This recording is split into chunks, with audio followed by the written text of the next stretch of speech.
Hello, everyone. This is your host, Todd Lewis of the Praise of Folly podcast. Don't forget to like, share, and subscribe and hit the notification bell. Don't forget to follow me on Twitter, Telegram, and Facebook.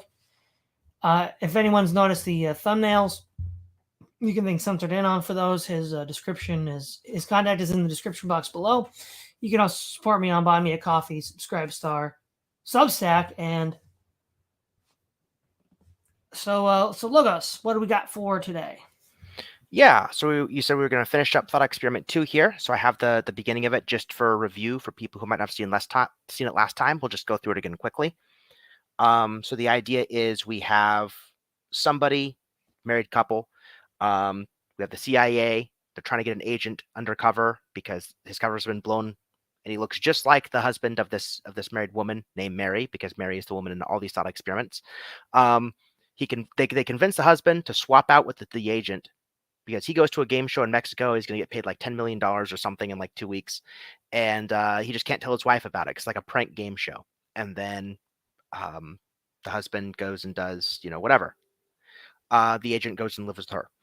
Now, the catch is every time the agent's DNA is tested, I think I call them Tim, the government gives back John, her husband's results. So when Tim's brain states are checked, John's brain states are given. When Tim's DNA is checked, John's DNA is given. Dental records, everything. Like it's all right there. So the idea is there's no physiological way that Mary could ever prove that Tim is not her husband, that Tim is an imposter, because any physiological test data would be kind of intercepted by the government and replaced with false John results. So the idea from that, we went over a little bit about knowledge, justified true belief. We went over Mary's beliefs. She certainly was justified in thinking that that Tim wasn't her husband. The mannerisms were different. Things were a little, not right. Mary's belief ultimately ends up being true in the thought experiment. And we suppose further that Mary, went so crazy thinking this imposter wasn't her husband that she ends up getting institutionalized or something else, right? So in this thought experiment, there's no way she doesn't believe it. And then for the plus condition to solve like Gettier cases and stuff, I'll link that in a comment in the last video. The plus condition I like is, are there facts which Mary could have known which would have undermined her justification? The answer is no. If Mary had access to all the facts, she would have been more justified, not less. In fact, if we want to use Gettier case terminology, it was all the doctors using physiological data that would have been trapped in the Gettier case, because all the instruments and tests they were using to justify their belief about who's who were being intercepted. And so they had false justification for their beliefs. And that led us to the conclusions. So the takeaways from the thought experiment, right? So it seems that Mary could have sufficient knowledge about the fact here. We just talked about that. So I ended going over this last one here. So let me try to do the slideshow again. There we go. People should be able to see it better now. Okay. So where I ended with last time was, it seems to me that Mary could have sufficient knowledge about the fact that Tim wasn't John, not because of information related to John's brain states, but rather in spite of it, right? Everybody else was getting false information. Mary was the only one correct. Now, a physicalist could say the differences between John's and Tim's mannerisms could be explained by differences in their brain chemistry. My point about sufficient necessary explanations, which is a tangent we've kind of went on, is this. First, is it plausible that Mary wouldn't know what John's or Tim's brain states are? Like, she can't see inside their head. So just because differences could be like explained after the fact, right? If you know they're different people, you know they have different brain states, sure. But Mary isn't using the brain states to sufficiently gather tools for her explanation in the way that like a hard physicalism, a hard reductionism would say that they ought to be. Remember, all statements about minds, persons, all the stuff related to mind-brain stuff is collapsible to facts about the brain. And here we have an instance where doing that leads to trouble, because Mary can't see inside the head. It's like a Clark Kent versus Superman problem. B, is it possible that Mary couldn't associate Tim's actions with the difference in A, even if she knew them, right?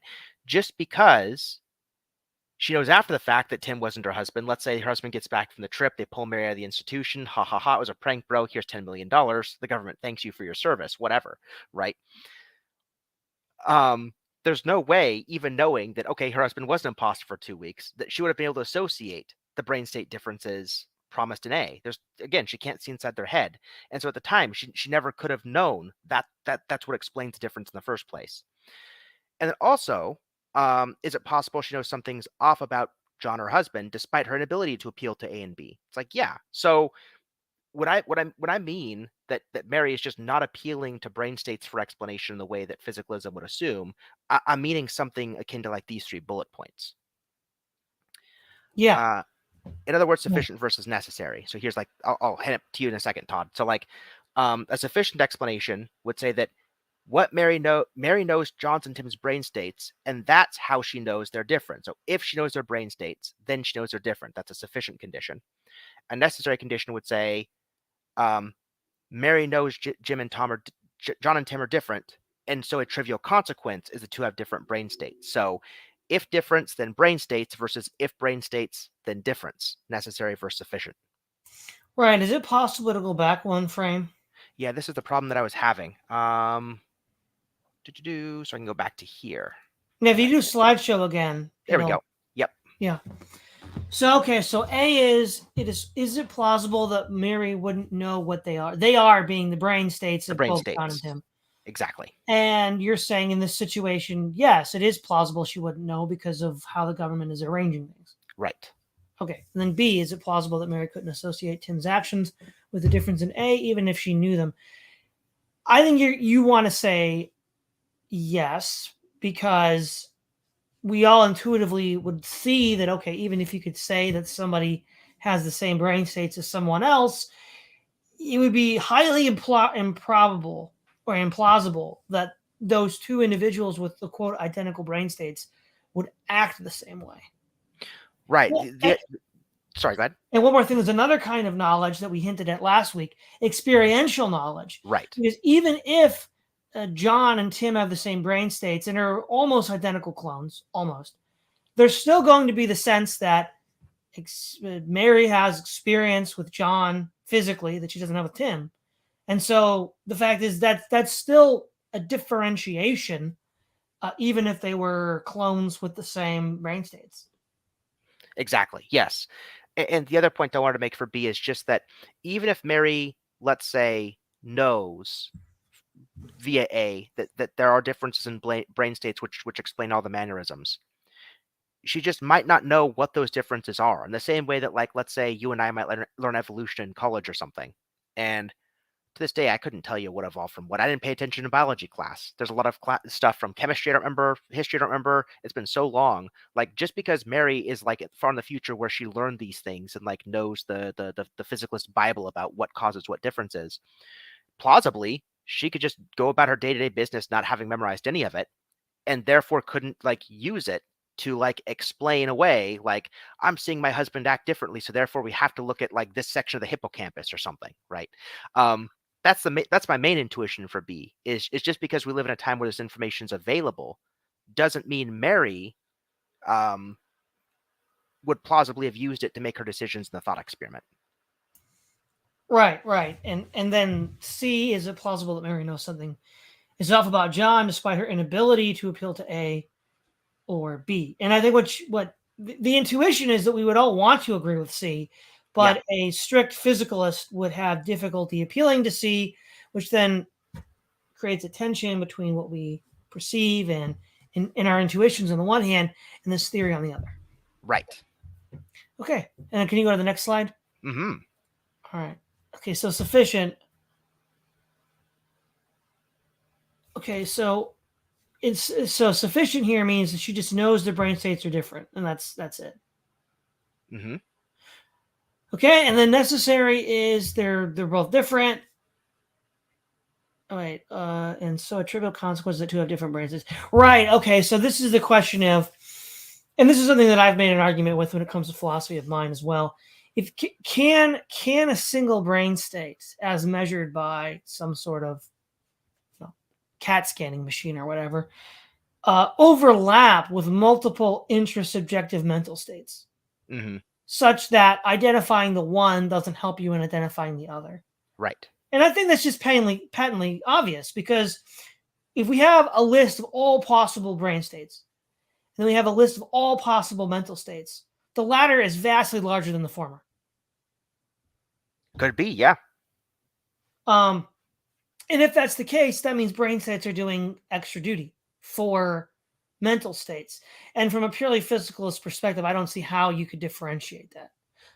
I mean, you'd have to ask the individual under investigation and have to assume or hope that they're answering, veridically, but that's all you could do. Yeah, we've got things like MRIs that scan for like regions of the brain lighting up and stuff like that. But um, the thing I like to tell people with these discussions is the physicalist thesis, at least the very strong ones, right? I want to remind the audience that when I say physicalism, I have physicalist leanings in some regards, but I'm not like a full-on reductionist. I'm talking about like the hardcore, everything is reducible to like these chemical systems kind of physicalists. Richard Dawkins. Yeah, maybe. I haven't read a lot about his work on mind. That would be kind of interesting. I wonder if Moldbug's going to cover it in our other streams. That'd be kind of fascinating. Well, we'll see.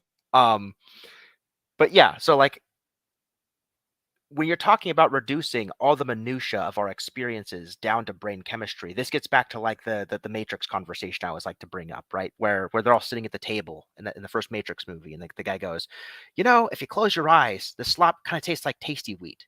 Neo, you ever tried tasty wheat? And the girl goes, no, but technically neither did you. And he goes, that's my point exactly, right? How do machines know what chicken tastes like? Maybe they didn't know what to make chicken taste like, and that's why chicken tastes like everything, right? It's this idea that when you're trying to go from these experiential states backwards, you have to account for like every minutia. There's a slight difference in the way you and I taste pizza down to like some tiny atomic or molecular difference in our brains. It's very, very difficult to know all about that. And so sufficient explanations, I know all the facts about the brain states, therefore I know how this is going to map. Very, very difficult. And so you can generate all kinds of Gettier case-like thought experiments like the one I did, kind of abusing this fact that getting sufficient knowledge of all of our brain differences to physical differences and so on, it's just extremely difficult.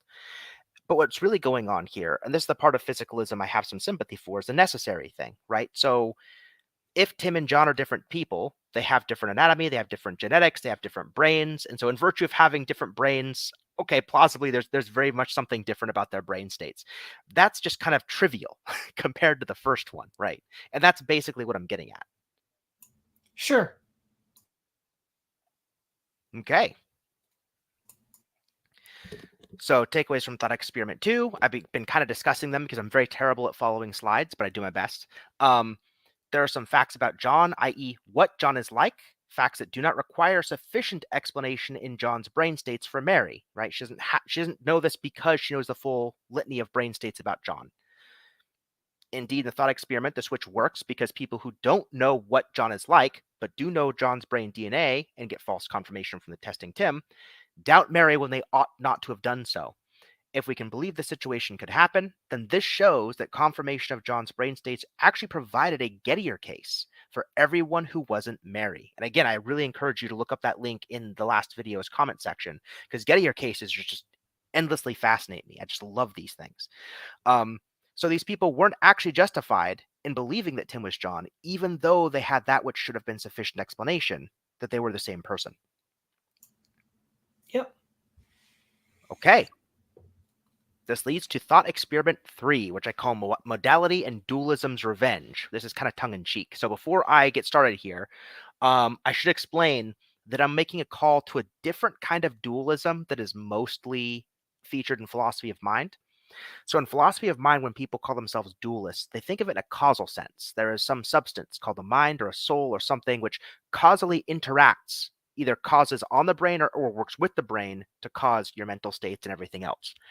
I'm not thinking about dualism here necessarily in a causal sense. I'm thinking about it more in a philosophy of math sense. So when somebody says they're a Platonist as far as philosophy of math goes, they might be thinking about modal structuralism or indispensability arguments or other things relating to causally inert abstracta that are not purely physical, but themselves are associated with physical things. So like if you have physical things, there is some association leading to like this abstracta.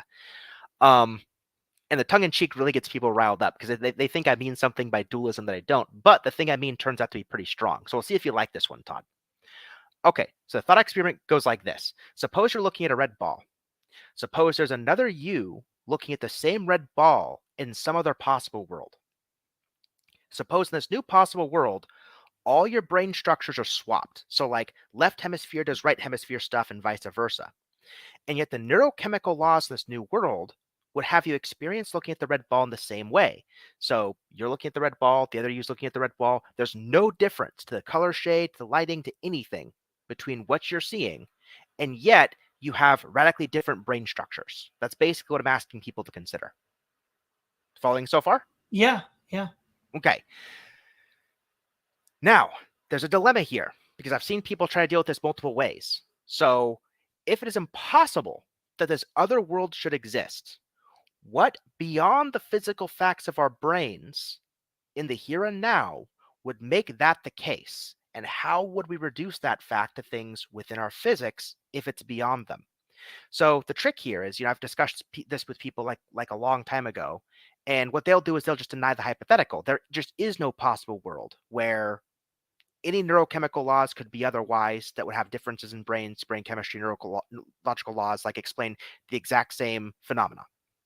So my challenge to that, if you're going to deny the counterfactual, is to say, well, look, if all fact about minds, qualia, personhood, whatever, are reduced to physical, spatiotemporal, physical facts about our brains in the here and now, right? You're now making a statement about minds involving other possible worlds. Well, statements about other possible worlds can't be reduced to our physics because statements about other possible worlds just don't have our physics. So that's just a category error. So if you bite that bullet and say that possible world can't happen, you've already admitted to me that there's at least some kinds of facts about minds, qualia, and so on that are not just physically reducible to the spatiotemporal facts about our chemistry. Does that make sense? Right, because you're making a claim about something that is not existing, which is still a claim about something that is by definition outside of. Yep. Yeah. There's no way to reduce it. You can't take facts about some other possible world and repackage them back into our chemistry. It doesn't happen. It just doesn't work that way. The world's outside us. It's causally independent from us. So right, and the fact in this case is that it doesn't exist. Exactly. Or even some reason why it can't exist, which would be like a reason at the level of possible worlds itself, which wouldn't be reducible to physical facts in one world. Right. And even trying to engage with the question, you've taken the person out of their framework into a place that shouldn't exist on their framework. Exactly. Now, if it is possible, if they say, well, I can't bite that bullet and assume a priori this world's impossible, because you're right, I would be making statements outside my area of expertise. So then I go and I say, okay, well, if it is possible that this other world exists, then how can it be the case that we can reduce qualia to particular physical facts of our brains? Surely, if the qualia is identical in both worlds, but the physical facts are contradictory, then attempting to reduce the qualia in terms of one or the other is self-defeating, right? So if you or I are looking at the red ball, and we're a physicalist, like a hardcore one, and we try to like map out all the neurochemical laws that account for every atoms of our brain that explain this red ball, but the other person in their possible world could do the same thing, and they can map it all the way back to our items, all their atoms or whatever. Well, it turns out then that you can't make the one-to-one mapping back from the red ball back to a single set of neurochemical laws because either of us could do it in our own respective worlds. So it must be the case then that what I mean by qualia, what I mean by the experience of seeing the red ball, has to transcend the discussion of a particular brain chemistry. Because if they agree that the other world's possible, then what's in common to our experiences in both worlds isn't reducible to facts about any one of those worlds. Right. So what if somebody were to say they accept that possible worlds are possible, but would object to your possible world, saying that of necessity, the experience of the other me of red must be different in some way? That would go back to the first form of the dilemma. Right, because you've already then conceded that there are possible worlds, which you can't really give an account for.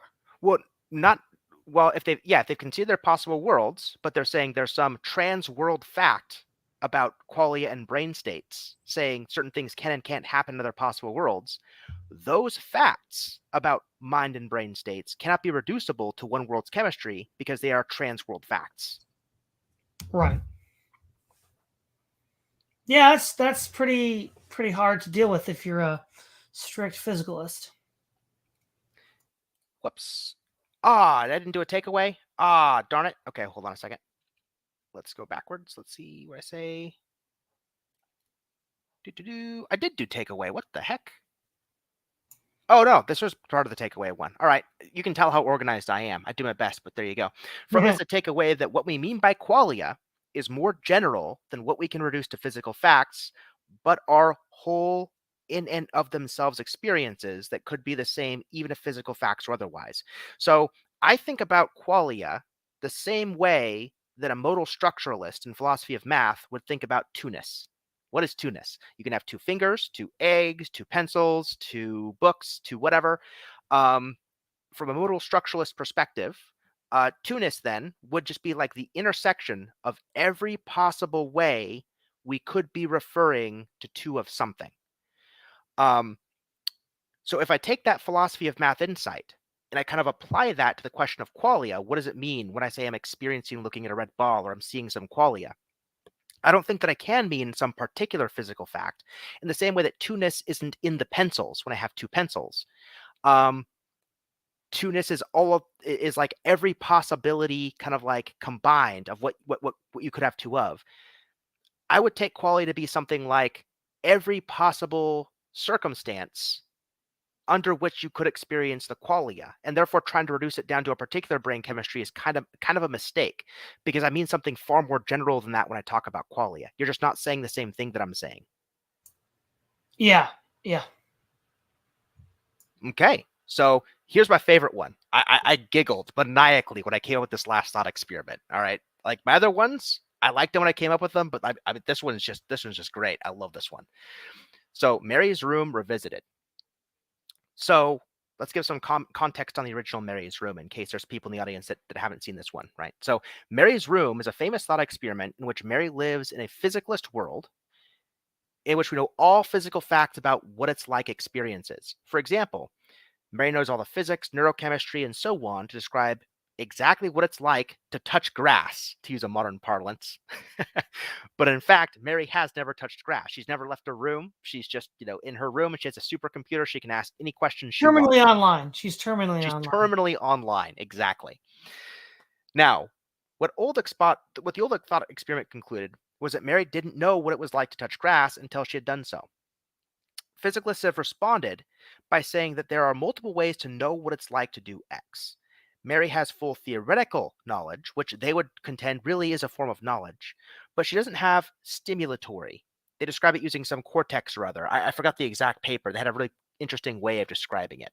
Knowledge about her brain's processing it, right? So you can have full theoretical knowledge, which is knowledge. You can have full knowledge of like how it is that your brain processes something, but there's nothing wrong with the theoretical knowledge. It's just a different kind of knowledge. And so there's a big debate going on back and forth with both sides about this thought experiment.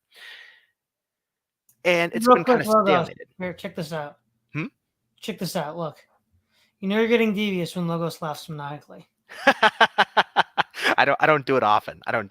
But I don't know. There's something that's just funny to me. I'm just, I don't know. I can't help it. So, okay, so this is stalemated right now. I've seen people arguing about this for ever and ever and ever. And so I think about the thought experiment. I go back to the Matrix conversation I just told you about, tasty wheat and chicken, and that whole scene from the Matrix is just mind-blowing when thinking about philosophy of mind stuff, because to me, this thought experiment, kind of like the second one, comes down to justification. When the people who bring up Mary's Room say Mary doesn't know what it's like to touch grass, what they really mean by that, I think, is that she doesn't have final justification for any theoretical knowledge she thinks she has. It's really hard to articulate that to people. Like, well, what is she missing? What knowledge is she missing? Like, what do you mean she doesn't know stuff if she knows the theory? We can know theories about things all the time by just knowing the math and the physics and whatever. So this is something I came up with to kind of break the tie and kind of explain, I think, what this experience is really trying to get at. Okay, so here's a twist on Mary's Room. Let's suppose that Mary, having grown up in this room where she never touches grass, consults the oracle on what it's like to touch grass, and she gets all exhaustive physical facts. The oracle is like her supercomputer. However, at the end of getting the physical facts, there's an error in the computer, which then says, "Apologies, user Mary, the preceding information was incorrect. An updated file with the corrected information will download shortly."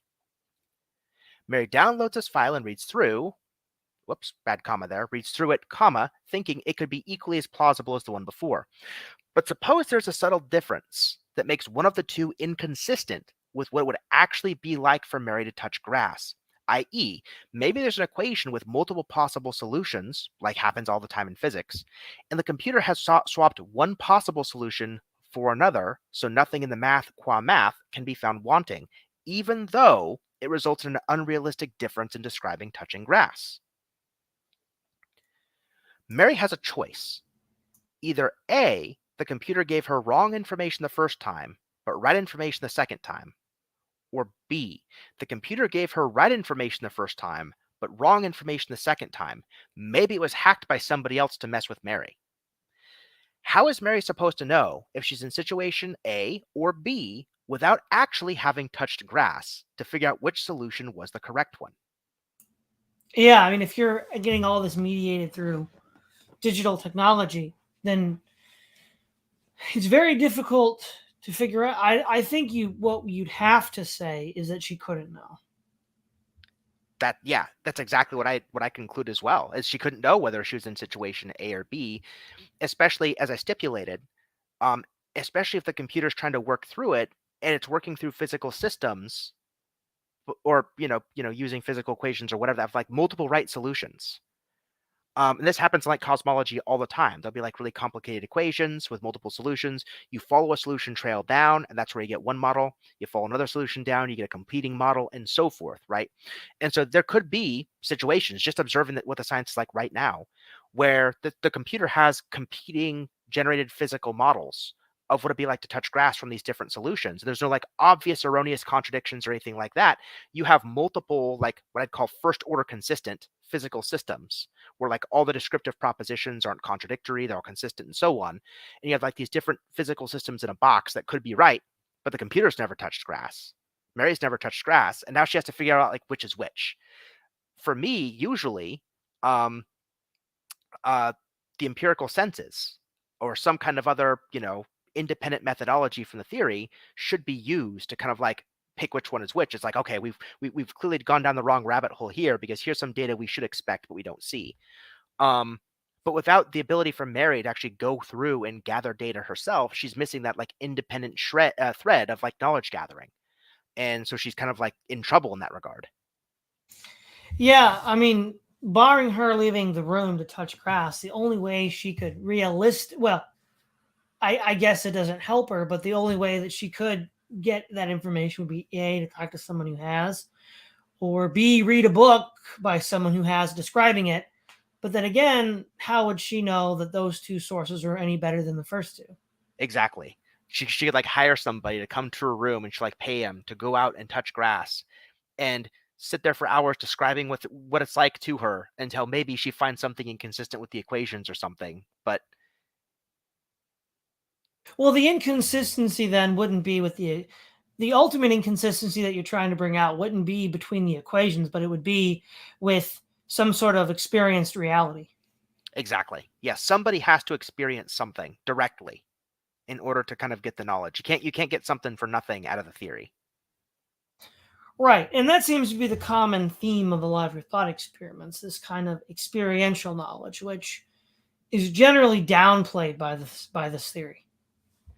It kind of is. And this is going to kind of reroute back to what you talk about a lot with the machine and technique and all the stuff in your other streams, because if you notice, what seems to be the culprit in these well, not the first one. The first one's like purely ethical, and it's like a whole other thing to itself. But the other ones have been kind of like, the second one's kind of like a modal logic, kind of like a geeky thing. So we can put that off the side. But 2 and 4, the epistemological ones for sure. Um, where I'm exploiting attention here is mediated knowledge. The fact that you can't know what's going on until you've consulted, you know, technicians who consult their machines and their responses and their instruments and the programming of the machines and all this stuff. You had like 5 layers, 6 layers of mediated information until you can know what's going on. And what's really going on here in both these thought experiments, in a way, is if one or more of those levels of mediated knowledge get corrupted, what is your recourse if the whole system is so complicated you can't even figure out where it's screwed up? Well, I mean, that's kind of how the USSR fell. That's a good point. Because, I mean, we look back in hindsight from the West and be like, how stupid. How come they didn't see all these problems? But if we view the sort of Soviet system as a hyper complicated system of interlocking technical parts, again, too much for any one man to know. Okay, this is the main reason why I think the Soviet Union fell before the West. Okay, it's because you could not possibly centrally plan that system because there's too many complex moving parts. Right. And so the technicians were not given free rein in the Soviet Union to make on-the-spot decisions. Yes. In the West, we gave them the capability to make on-the-spot decisions, which bought us a few decades. But ultimately, the same problem is hitting us. Mm-hmm. And so what I would argue is rather not that the Soviet Union fell because of socialism economic calculation, whatever value that may or may not have. The real reason why it fell was the over complexity of the system, and they didn't give the technicians the authority to make decisions on their own, whereas we in the West did, which bought us again some decades. Yeah, because it turns out there's something like irreducible about direct human experience that's in the same way a picture's worth 1,000 words.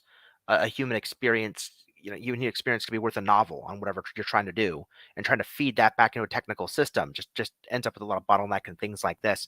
So I guess one of the reasons why it's complicated for me in philosophy of mind, because on the one hand, I do have some leanings about what physicalists are talking about. Right, there's some due I give the devil in this regard. But my main push away from it, I would say, which keeps me from actually leaning into it really substantially and saying, yeah, I'm a physicalist, blah blah blah blah. The main worry I have is the fact that it's just too technocratic. It's wrapped up in this broader system of trying to say that we need somebody at university to tell us what we should know about ourselves and our experiences and everything else. And it's one thing to have university research as kind of like a check. Like, here's something we think we know, but a bunch of people put some really hard work into it. Here's this other perspective that might help you. But it's another thing to say that, illusionism is one kind of physicalism that says, like, all the experiences you think you have are really just like illusions created by physics and atoms and all this stuff. And, we will be the oracles cutting through all that to tell you what your experiences really are. And things like this. And it's like, ultimately, this might be an ad hominem. I can't tell whether the theorem's true or false just based on this necessarily, but I just don't want to have to live in a world where things that are just immediately apparent to me need to go through this very complex web of technological and academic mediation before I can start getting this basic information. And my guess is people who lean away from physicalism, whether they know it or not, kind of feel the same way. Is it like there's this encroachment going on? It's the systems creep, this academia creep, this, we'll tell you what you're experiencing once we figure out the right tools and doodads and whatever. And people just instinctively don't like it. Right. So, for example, we see how the experts are wrong all the time at the sort of grassroots level. So, how often, especially amongst conservatives on the right, but I mean, you see this in the left as well in differing contexts, where the experts will say something, and the people who are actually doing the job that the experts are so-called commenting on, this is insane, it'll never work. Right. And they'll tell you it never worked, and then they are angry that from on high at corporate, they have to then do this rigmarole, which they know won't work because they're the ones actually managing this. Right. And so they have to develop some sort of intermediate workaround to, on the one hand, please the higher ups, but two, to actually get the job done. Yes. Oh, that's just where you get Dilbert from. Exactly. That's just where Dilbert comes from. And for example, let's look at Chernobyl, right? Let's say you have someone who's a nuclear expert, right? Actual nuclear experts know more about how to run a nuclear power plant than the Soviet commissariat, simple as. But, they weren't allowed to make all these decisions. Right. right? They had to do what the commissariat told them to do, and it led to disaster. We saw this on the Eastern Front too, right, in World War II. The actual realities of the ground were not what these abstract, theorizing of the generals and their commissar enforcers were thinking. And it led to disaster after disaster until Stalin lifted that. So yeah, really physicalism just seems to be the kind of self-legitimating belief that the machine develops. Right. Because let me ask the question a different way. Would this have ever developed without technological civilization? No, I'm very big on Thorsten Veblen on this answer. No. Right. Well, which ultimately means this is false because this isn't an accurate description of the world. I hesitate to call it false in the sense that in some regards it may not end up saying things wrong once it gets things ironed out. But I would say, so here, when people say trust the science, right? This is something I tell people all the time because it drives me nuts. The science tends to be self-correcting in the medium to long run, but it can do all kinds of stupid things in the short run. And so when people say trust the science, what they're really saying is because the science fixes itself in the medium to long run, as basically theories come crashing through and meet reality and, one survives, the others don't. They're telling you that because science has this like self-correcting mechanism, we should trust what it says in the short run because it's like the best information we have. Yeah. But I want you brought up something that I want to comment on that I think is really interesting here. This sort of self-correcting view of science that people have, and when they say it meets reality, what they usually mean in the colloquial sense is the physical world that we inhabit. Right. But see, this is, I think, what's actually going on. It's not actually, these theories that fail are not failing because they run up against the physical world as we inhabit it, the biosphere, the flora and the fauna. Mm-hmm. What they're failing against is the ever encroaching states of the machine. The machine goes from one state to the next. And I believe that these theories are failing because they fail to meet the needs of the machine at the moment, time T. Right. And that's exactly what Veblen says. He's got this essay. Yeah, he's got this essay called the Evolution of the Scientific Point of View. And he goes through it basically exactly as you laid out in brass tacks. He's like, look, before we had this idea of technology and telescopes and like engineering to like get more accurate views of the world, you could look at these civilizations, basically Age of Handicraft and before. Because Age of Handicraft, you'd consider the cusp of it, right? And if you look at before, science was like a broad moral question about time and place. So what is the role of people in nature? Why do bad things happen to good people? Why do people get sick? And the whys would end up being things like spirits or, whatever. It's like, why do you say bless you when you sneeze? There's like a whole thing going back to that, stuff like that. But then what Veblen said is once we hit a certain level of technology, and we got microscopes to measure germs, and we've got telescopes to measure planets and things like that, suddenly explanations involving time, place, normativity, aughts, telos, things like that, they weren't good enough anymore because now what they're being pitted against would be the current level of technology as far as like resolution goes. And that ends up picking up kind of an arms race between scientific instrumentation and our scientific theories, where the better our instrumentation gets, the more it puts theories in check, and so fewer kind of like survive the next level of instrumentation. Until before, the technology started off being like, yeah, okay, we have this kind of teleological view of science, we have this thing, right? Let's see if we can say more accurately, because maybe there's different like disagreements about like what germs mean or how we interact with nature. Maybe this technology will give us like a clearer bird's eye view to like mediate disagreements and stuff like that. It warps from that into being like, how do we make our theories chase the next level of technological precision? And that's something he noticed over 100 years, because he was writing in like the early 1900s. So it's kind of interesting. And so he got to see some of the transition from the late 1800s to 1900s and technology just like blowing up and seeing like what it was doing around him at the time. And he was mystified by it. He's like, that's kind of interesting. Right. So what these theories are running into are two things, neither of which are what we would call the biosphere or Earth itself. a certain theoretical set of assumptions of what science is and what a scientific world ought to be, one. And then two, it is further constrained by the accretions of the machine, by this new physical reality that's imposing itself on the rest of us. Yeah. And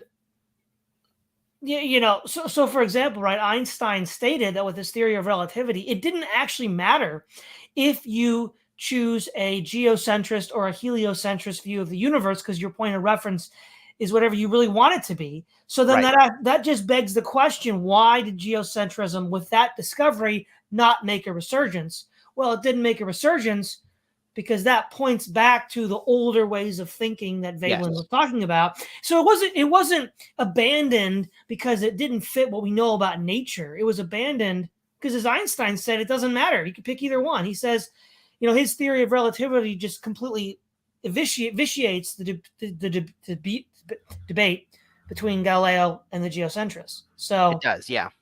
Okay, so then why didn't we see a resurgence of geocentrism? Well, because that leads to a whole nother set of beliefs and values that had actually nothing to do with the scientific worldview, and that's why heliocentrism was chosen. Right, so even though it's self-correcting, that's not really helpful. That's not really, because when people say that, it's like, oh, well, it's leading us to more truth. Well, no, it's self-correcting because it has to adapt, because it has to adapt to the new state of material conditions of the machine at any time t, plus any sort of theoretical constraints that must be assumed for that to work. Yeah, I think there are two problems with this analysis. I mean, not problems for you, like what you said was a problem. I mean, like two problems to solve using your analysis as a scaffold. So the first one is that we have this notion where we want to look at like the self-correcting nature of science in terms of its own theories, like science correcting scientific theories. And we want to look at like science correcting things outside of science. So like engineering, how to build better bridges. Let's suppose like epidemiology, how to deal with diseases, so on and so forth, right? Splitting those up, I see what you mean about like science having the problem of mediating science. I have this debate with people on my Discord all the time. Like I'm a dyed-in-the-wool pragmatist, and I'm just like we can't say what the better scientific theory is until we have this notion of better. But it turns out like what you consider a better scientific theory is just going to fall out of how you rate scientific theories in the first place. And so science isn't really objective. It's a root normative. Like what we want out of science is going to dictate, how good theories are measured. And so really science isn't about like cold hard facts. It's about like normativity and parsing data. It's all about data interpretation more than anything. But there is some kind of a point here, I think, to be made about the second one. Does science make like engineering or practical applications or whatever like better? So if we want to talk about like vaccines, or we want to talk about like dealing with the spreads of some diseases or whatnot, there is a sense in which science could be helpful, but probably not in the short run, in my opinion. Looking at like how COVID was handled and things like that, like I think science has the capacity to be backward looking on stuff that's already happened and say, here's how we could do better next time or whatever. But in the heat of the moment, I think like a lot of balls were dropped and so on. And so I wouldn't trust it just because it's science in the short run, but in the long run, maybe there is something to be gained about like the more engineering types of problems. Well, okay, but in this current sense, though, better is just more efficient. Absolutely, yeah. You have to fix what you mean by better, and I really do mean like an engineering sense of like how do fewer people die during a pandemic or something like that. Or like how do you build, like, for example, when a lot of the early industrial machinery was being unleashed, it killed a lot of people. Exactly. Yes. And in one sense, that industrial machinery has, quote, gotten better, and that it doesn't kill as many people anymore. Right. But my point is this. Okay, if you had a sort of naturalist method where you just like a classic naturalist who just observes some animal in the natural context, and a lot of times, a lot of the early naturalists were outdoorsmen because they spent a lot of time out in the wilderness with other wild animals. Yeah, that is a fundamentally different kind of thing than say someone in a laboratory who's just, you know, looking at all of these, difficult chemical arrangements and doing all these things. Right. Because on the one hand, for example, if you're living out on the savannah gathering information, you don't want to be eaten by predators. The information you gather is in some sense real, and that it keeps you alive. It also helps you empathize with, say, people hiding from predators, because you Yes. realize there's certain strategies that'll work and which ones that won't work because you're having to use some and not others. Yeah. Now that's a kind of scientific inquiry that is directly from nature. Yep. That does give you knowledge about nature in a way that's for real, right? But most people don't mean that. Most No. people mean the march of industrial civilization, which Right. and now digital civilization, which doesn't tell us that tells us. See, that tells us nothing about nature, because we've seen this trope for our entire lives, that the universe is a complex mechanism, the universe is a machine, animals are just complex machines. But if you know anything about the way a machine works, you know this isn't true, because machines don't sleep, machines don't rest. So all biological organisms in nature rest of some kind. So how can they be a machine? Because machines don't rest. It's a fundamental category mistake, of which the machine is imposing its concepts onto nature. Furthermore, you don't find in nature infinite exponential growth. The goal for biological organisms is equilibrium. Yeah, logistic growth. Yeah, whereas machines seek unlimited exponential growth. Clearly, whatever that process is not a biological process and has nothing to do with the universe we live in. I mean, there's an argument to be made that, like, the equilibrium happens because while the species left to its own devices would seek exponential growth, like environmental factors kind of like keep it below a certain threshold. So like rabbits get eaten by predators if they're too many because they just can't hide. There's nowhere to hide. Predators that breed too much just run out of food to eat. And so what's going on with the machine is able to affect its own inputs in such a way to kind of like warp the environment around it to kind of undo all the logistic like barriers. Right. Well, at least it thinks it can, right? There's no such thing as a free lunch. Well, there's no such thing as a free lunch, and I've become convinced of the critics of industrial technology that energy extraction is going to be the breaking point. Right. Where it becomes thermodynamically impossible to extract the levels of energy that we need to keep this going. And that will serve as the function of the predator eating the overproductive rabbits. Eventually, it might do, yeah. Now, again, how long that'll take, I don't know. This is different than... But I don't remember the exact quotation, but there's a quotation from Jacques Ellul where he basically points out that this whole system is not biological. It's not organic and it's not inorganic. So by inorganic, he means a mineral. Right. It's not any process we find in nature. It's one that's completely synthetic, which obeys its own laws, or at least is attempting to obey its own laws. And it's really weird in the sense that there's this sort of like theoretical scaffolding that's thrown out by the minds of scientists that the machine then develops toward. And those theories that are rejected are those theories that when you throw out as a mental scaffolding don't actually facilitate the machine moving forward. Exactly. Yeah. But that means that nothing we're learning is actually true about the world as such. It's just a kind of navel gazing. Well, yeah, like we've talked about with like the simulacrum and all that stuff, right? That gets to the question. So a pragmatist might say that it's just impossible. Even a Kantian might say it's impossible to see reality without at least some sort of first order illusion, so to speak, over it, because maybe it's too complicated to have direct apprehension of. And so we have to have this filter of some kind mediating how we see reality.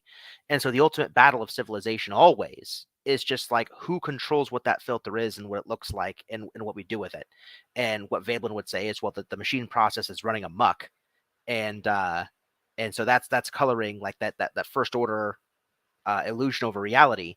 And then because people notice and they have to notice and have to be stopped, you have to have this second order illusion over society kind of blanketing over the first one to get people, not to know, what's going on. Right. Hence why we get postmodernism in the debate over narrative and power. Yep. So okay. I'm going to give the devil his due in this case. Postmodernism is right from within the confines of the machine. Yep. Outside of it, it's a whole other world, and they're not. They're much less right. And I think that's the problem we have with a lot of these modern philosophies is they literally would only exist within this synthetic system, which is highly suspect to begin with. Right.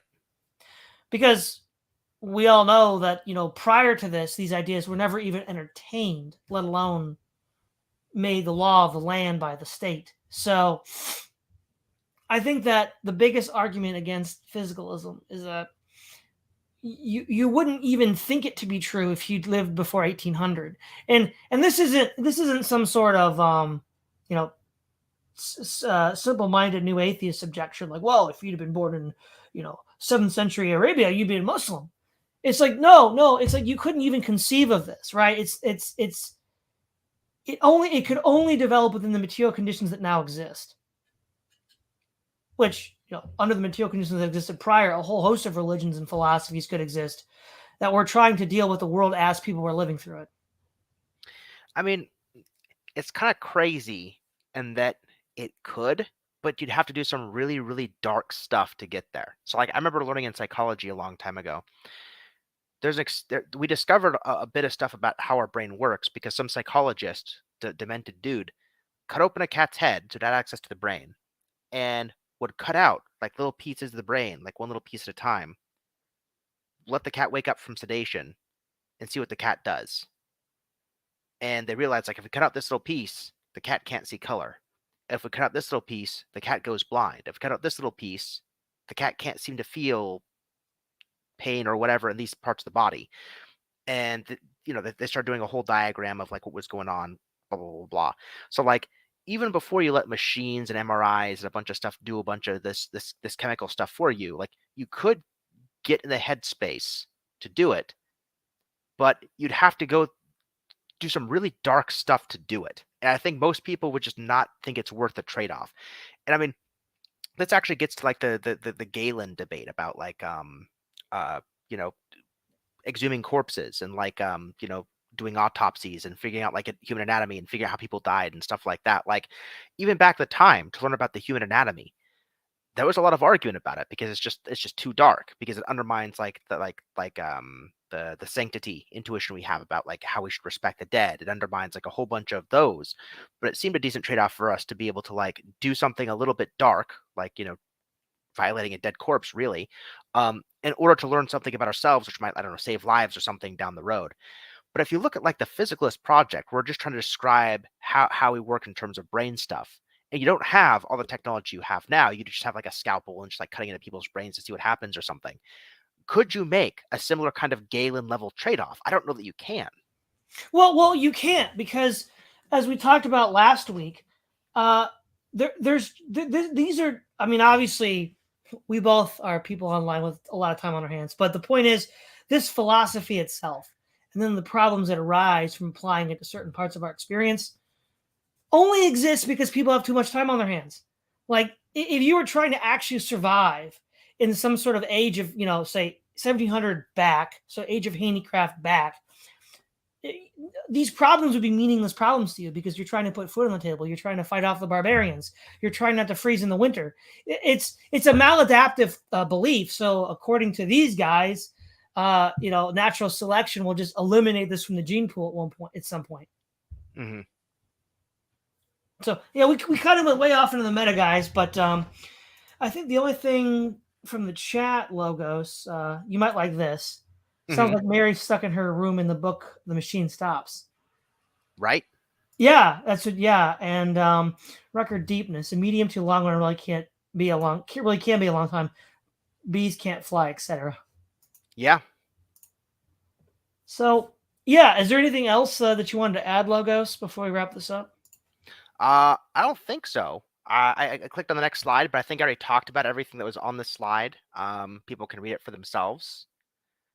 I guess I'll say one more little statement to kind of like remind what's going on. So to recap from the two things, a lot of philosophy of mind debates focus on what it's like questions, like Nagel's "What is it like to be a bat?" or something like that. The beetle thought experiment, and things like that. Um, what I hope my thought experiments can add is there was from the second one, there's like, what is it like to know somebody? So not as it what is it like to be somebody, what is it like to know somebody in a real subjective way? Like, what is it like to know John, Mary's husband? The first thought experiment is, what is it to be? What is it to be a person? That this is the love potion experiment with Mary, where she didn't like Dan, and she got potioned, and suppose she's been married to him for 5 years. Suppose they catch her on her way out the door. What is it to be Mary? I don't want to know what it's like. I don't just want to know what it's like to be Mary from some sense of like immediate qualia. I mean, from a sense of personhood. What is it to be Mary? um, to be Mary, Merry Christmas. Never mind. Okay, so you got, what is it like to be? What is it like to know? What is it to be? Um, I could probably come with an interesting other saying from the third thought experiment, but I think those are the three big ones that influence my thinking on philosophy of mind outside the usual debate that happens. And so I don't know. Hopefully, people followed along and had some fun, and that's just me shooting the breeze and thinking about stuff. So No, yeah. Thank you, Logos. This is Todd Lewis of the Praise of Flight podcast signing off.